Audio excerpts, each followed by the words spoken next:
Hallo meine wunderschönen Zuschauer, für meine Rückkehr zur unendlichen Gesichter dachte ich in wäre die perfekte Zeit mein ausgeschweißt, Nutest Deutsch zur Show zu stellen. Chopinska!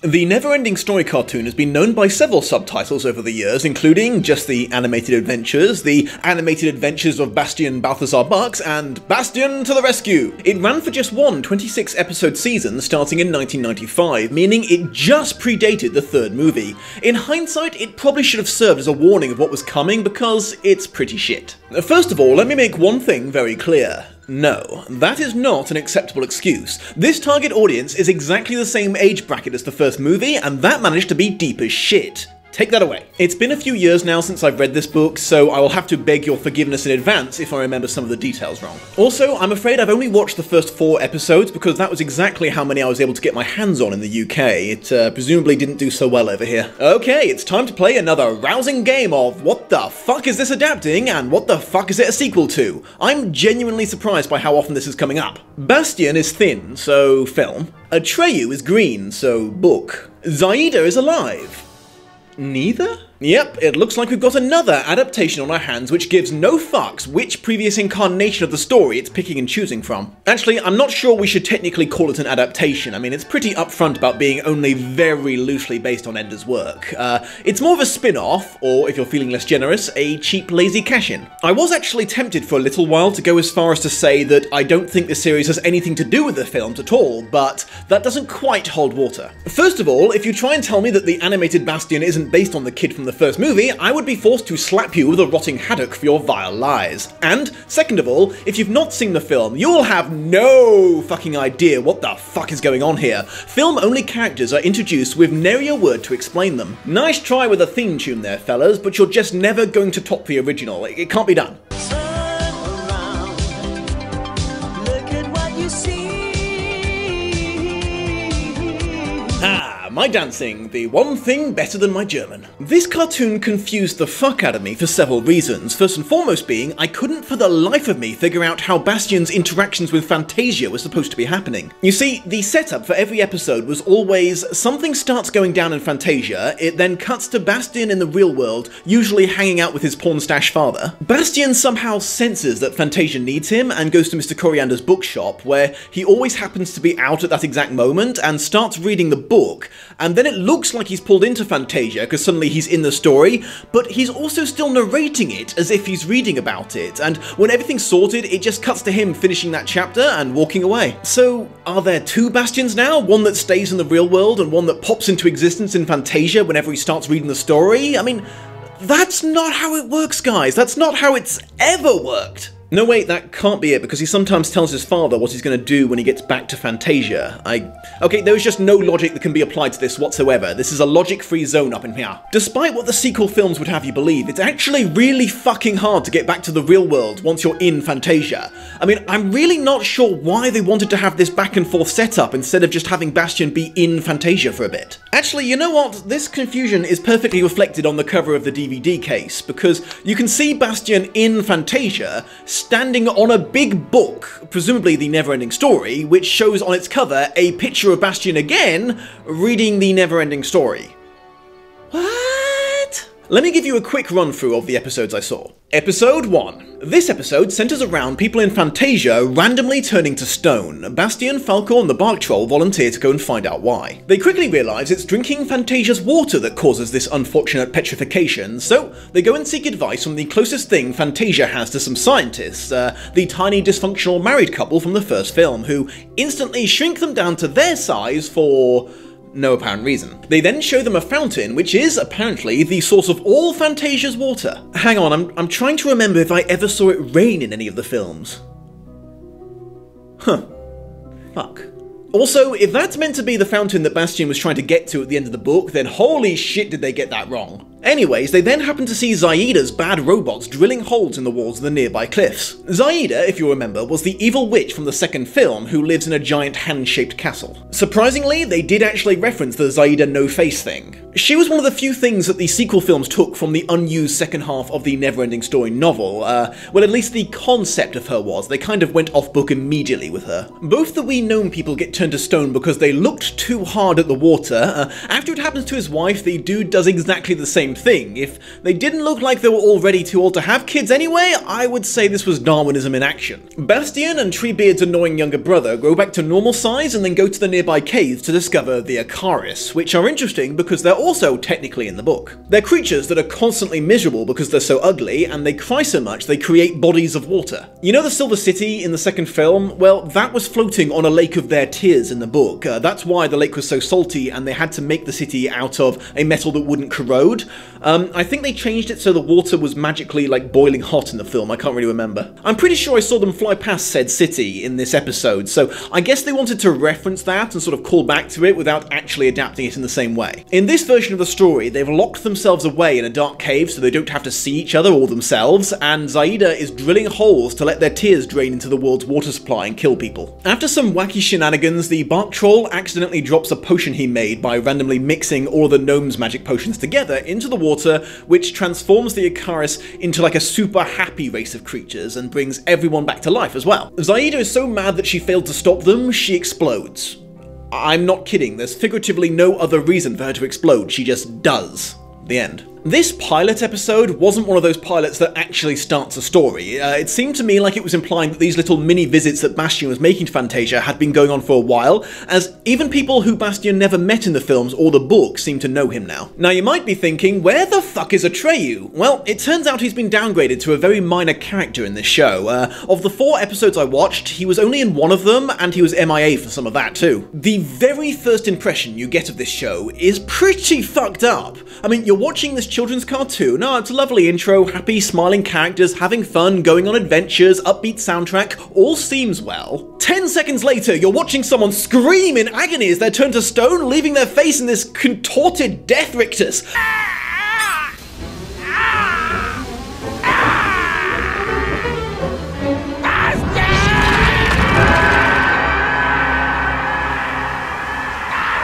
Plus, apparently he screams so loud Bastian can hear him in the real world. It's like, what the fuck is this? Unintentionally fucked up is a recurring theme in this, I assure you. Right from this first episode, I could tell they were going to be really shit about people's names in this. For example, they call the childlike empress Childlike Empress. She has a name, you know, it's Moonchild!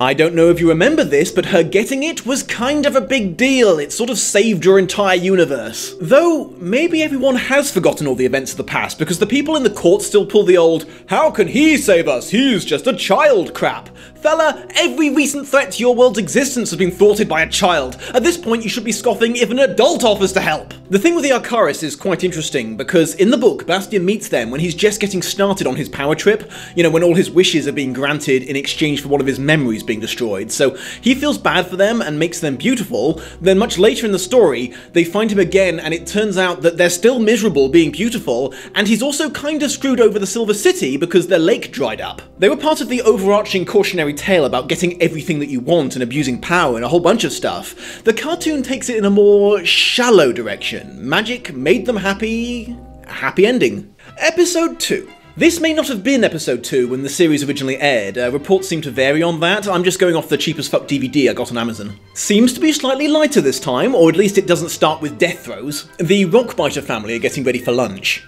Oh gods. The wife, the modern kitchen, the annoying baby. This is where the third movie got the idea for it, for all of it! No one tell the nostalgia critic! Anyways, they realise their kid isn't around, and it's revealed that the little shit routinely wanders away from his parents and trashes the nearby teeny-weeny village. I guess I have to take back what I said about this one not being as fucked up as the first. You see people barely escaping being crushed, so you have to assume the death toll's been getting pretty high at this point, because they wouldn't always have been so super lucky. Now that I think about it, didn't they mention in the book and the film that the Rockbiter country was on the opposite side of the entire land to the teeny-tiny villages? Someone's moved. Gluck Gluck, who you may remember from that very scene in the film, gets so pissed off at the Rockbiters he tries to form a lynch mob. I'm not entirely sure what he hoped to achieve with that, because even combined, they're still thousands of times smaller than them. Presumably, he was hoping to pull some Shadow of the Colossus action. It turns out Junior, the baby rockbiter, went inside a very dangerous cave, and his parents are too big to get him out. Gluckuk puts aside his revenge temporarily to go with Bastion to get him out. Most of the episode is basically them almost dying while the kid Mr. Magoo's around the danger. Eventually, the tiny people all work together to get them out, and the rockbiters build them a new village in thanks. The end. The name thing is even worse in episode 2, because it's revealed that Bjorn Kregsark is not only still being referred to by his species rather than his name, they also apparently decided to change his species. I've had it with those rock chewers. Was there a copyright issue with the term biter, or were they just worried it was too aggressive a word for children? Rock chewers, fuck off, I'm not calling them that. Man, Gluckuk's an angry little man in this show. I mean, like, he really wants to kill people now. What happened to you, little dude? Who hurt you? I mean, he seemed reasonably chill in the movie, and I don't think he's gotten any smaller since then, so why does he suddenly have a Napoleon complex? Rat spiders are a thing in this. They combined two common phobias. I feel like that was intentionally fucked up. Episode 3.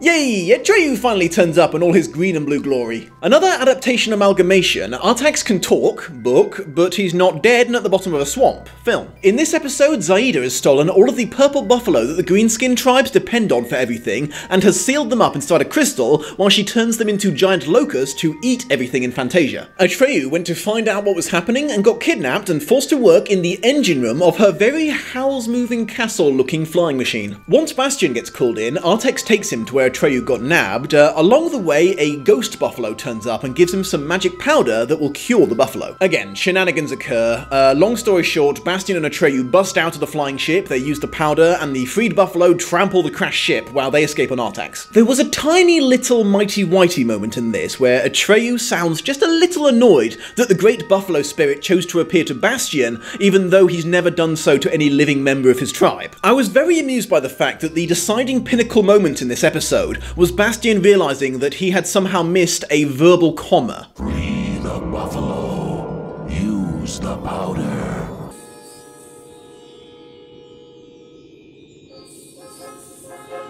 I finally understood that the buffalo spirit meant free the buffalo, then use the powder. Only Zaida's magic could free the buffalo, so then I could use the powder.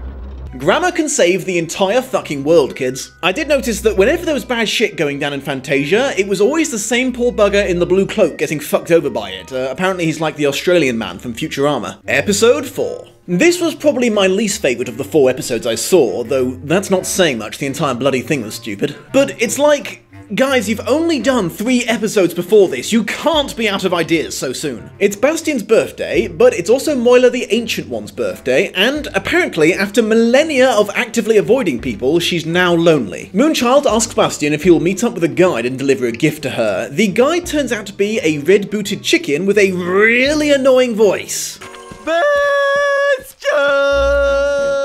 You're gonna get yourself lost! He gives off the impression of being a displaced cereal mascot and is about as interesting. An evil-looking bat creature thing sees the gift and immediately assumes with very little evidence that it's a wish-granting box. He offers to steal it for his boss, the Shadow Goblin, who is some sort of minor crime boss who deals in junk and money lending. The Shadow Goblin is quite excited by this because he believes he can sell the box to...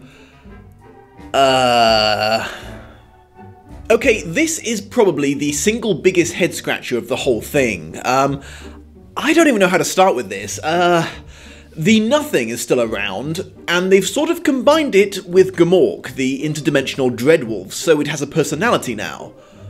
I know, trust me, I know. Fellas, did you actually read the book at any point, or see the original film, or, I don't know, think what you were doing through for just a few seconds, because that is truly nonsensical from an adaptation perspective, from a continuity perspective, and from a dictionary definition of the word nothing perspective. I just can't even with this show anymore. The chicken annoys Bastion by telling him loud, pointless stories all the time and getting them lost. The bad guys steal the box, but it turns out to be empty. The Gamork Nothing hybrid tries to kill everyone, but fails. And it turns out the only gift the Ancient One wanted was a chance to talk to someone with a lot of stories to alleviate her loneliness, which was apparently the Empress's plan all along. Wait, hang on. If befriending a chicken was the gift all along, why the fuck did Moonchild even give Bastion that box to begin with? Was them almost dying horribly along the way as people tried to steal it all part of her plan as well? If so, fuck you, you callous manipulative bitch! Okay, final thoughts on the whole thing. I really don't get why Mr. Coriander is suddenly Maris from Frasier in this. I mean, you never see him. The most you ever do is hear his voice, which seems a little pointless to me as everyone's already seen him before. There's no mystery to what he looks like. I've seen much worse, but I got the distinct impression the animators were trying to cut quite a few corners here and there in this. It's not all the way through, but just occasionally they pull shit like focusing on a tiny woman standing completely still and just playing the sounds of the hero shrinking down by magic instead of showing us that. Hey, what's happening?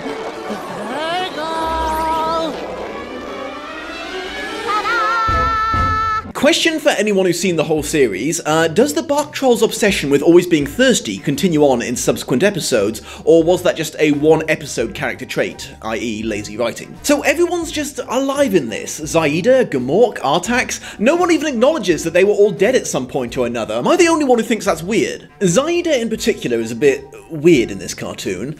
In the book, and to a less subtle degree the second film, her bit was that she was trying to manipulate Bastion into taking over all of Fantasia so she could rule by controlling him from behind the scenes. In this show, she keeps saying that she's trying to take over Fantasia, but her plans always seem to involve killing everybody. I would have thought that even she would see that there's not a lot of point in ruling an empire of dead people. While I was making notes for this, I actually wrote down the words competent kids villain for once, because at one point Zaida has Bastion cornered, and he tries to bluff his way out, and she is having none of it. She's just like, robots, kill him! And I'm like, fuck yeah, you go girl. Then, less than a minute later, she gets so annoyed at being thwarted, she blows up her own minions instead of her enemies, even though they're right there next to them, so I had to sigh and cross the words out again. Get this though, every episode that I saw that had Zaida in it ended with her dying horribly. She spontaneously explodes in the first one, and then gets trampled to death by stampeding Buffalo while she screams in agony in episode 3.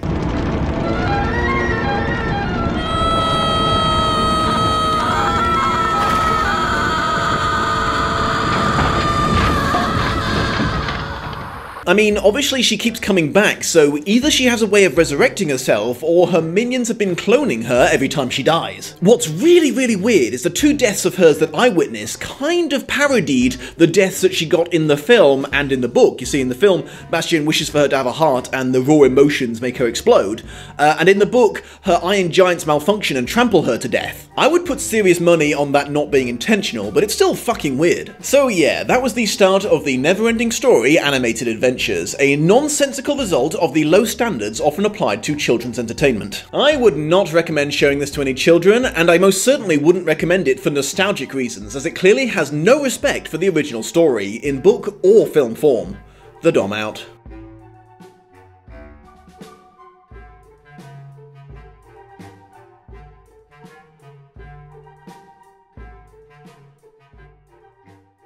Hey beautiful watchers, I just wanted to give you a quick reminder that there's a variety of rewards you can earn by becoming a Patreon, including early access to all videos, getting to be a part of the survey about how many people saw the film and read the book, or playing Minecraft with me on my 24-hour server. Higher level contributors can also join the Dom Skype chat room, and best of all, choose future episodes of Lost in Adaptation. However, if right now you are thinking, my goodness the Dom, I can't do that, I recently commissioned a 17-foot high naked statue of myself, those things aren't cheap you know. Fear not, if you would instead be willing to like, share, subscribe, or a combination of all three, that goes a long way towards helping my channel grow and reach new beautiful watchers. Have a most pleasant day, and I will see you soon.